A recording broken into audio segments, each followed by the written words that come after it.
महाराष्ट्र के नागपुर में औरंगजेब की कब्र को हटाने की मांग को लेकर शुरू हुआ विवाद देखते ही देखते हिंसक हो गया। बजरंग दल और बीएचपी के प्रदर्शन के दौरान एक अफवाह के बाद पूरे शहर में तांडव मच गया।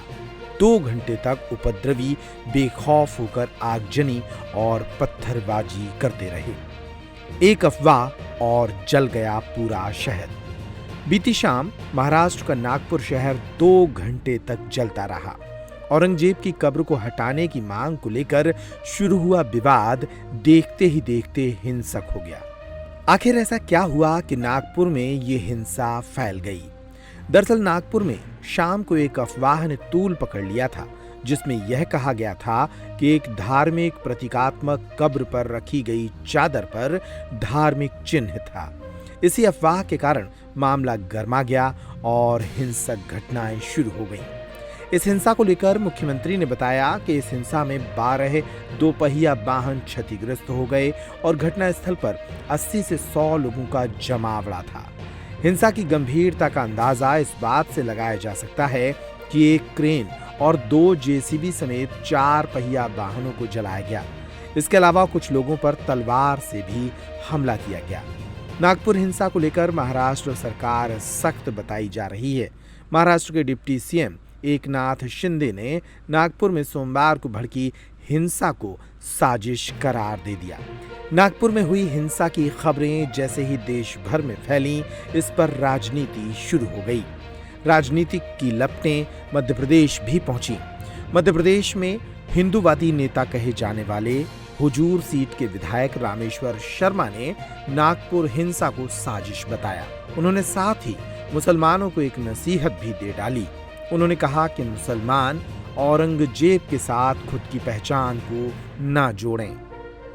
नागपुर की घटना पे सरकार का वहाँ जो है कानून का नियंत्रण बना हुआ है। जिसने भी इस तरह की अगर हरकत की है वो गलत है। मैं फिर कहना चाहता हूं लोगों से कि हमदर्दी हमारी अशफाकुल्लाह खां के प्रति होना चाहिए क्योंकि देशभक्त हैं। हमदर्दी हमारी अब्दुल हमीद के प्रति होना चाहिए क्योंकि देशभक्त हैं।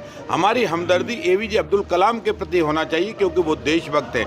हमारी पहचान औरंगजेब से नहीं, हमारी पहचान अशफाकुल्लाह खां से होना चाहिए।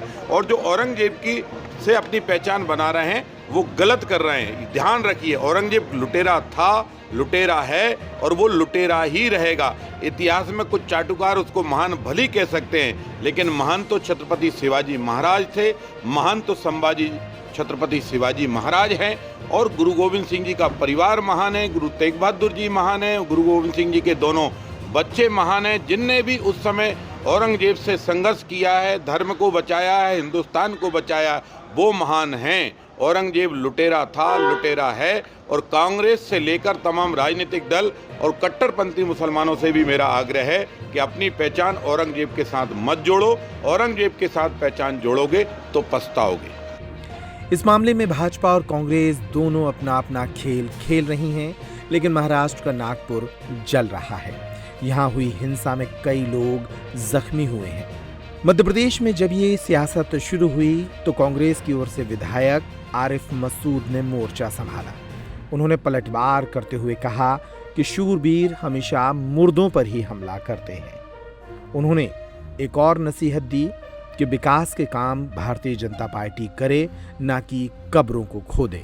देखिए, मैं नागपुर के लोगों से पहले कहूंगा कि वह शांति बनाए और ये राजनीतिक पार्टियां और जो सरकारें नफरत फैलाना चाह रही हैं, ये संयम बरते। इसमें उनका नुकसान नहीं होता, जनता का नुकसान होता है। दूसरा, इतिहास पे क्यों जा रहे हैं? वर्तमान पे आए। इतिहास में क्या हुआ, क्या नहीं हुआ, कौन सी खबरें हैं, कौन सी नहीं है, किसका क्या इतिहास है, किसने क्या दुराचार करा, ये छोड़ो। वर्तमान में आओ। भूखों को आवश्यकता है खाना देने की, बहुत जरूरत है स्वास्थ्य की, उस पर आना चाहिए। और इस तरह की बातें बेकार है। हम तो संविधान वाले लोग हैं, संविधान पे चर्चा करा। हमें क्या लेना देना इतिहास में क्या हुआ, कौन ने कूटता करी, कौन ने शांति बनाई। हम जिस दौर में जी रहे हैं, संविधान को बचाओ, संविधान की रक्षा करो। सर, रामेश्वर शर्मा कह रहे हैं कब्र तो खुदेगी चाहे कुछ भी हो जाए। कब्र होती खुदने के लिए, उसमें कहाँ की बड़ी बात है। वो कह रहे हटा देना चाहिए कब्र, कोई कह रहा है शौचालय बना देना अच्छा है ना। बड़े बड़े शूरवीर लोग जो होते हैं वो मुर्दाओं पर ही हमला करते हैं। कुल मिलाकर नागपुर में हुई यह हिंसा देश भर में एक बार फिर हिंदुओं मुस्लिमों के बीच तनाव का कारण बनी हुई है। नागपुर की हिंसा पर जल्द से जल्द रोक लगाने की जरूरत है ताकि देश के अन्य हिस्सों में माहौल न बिगड़े।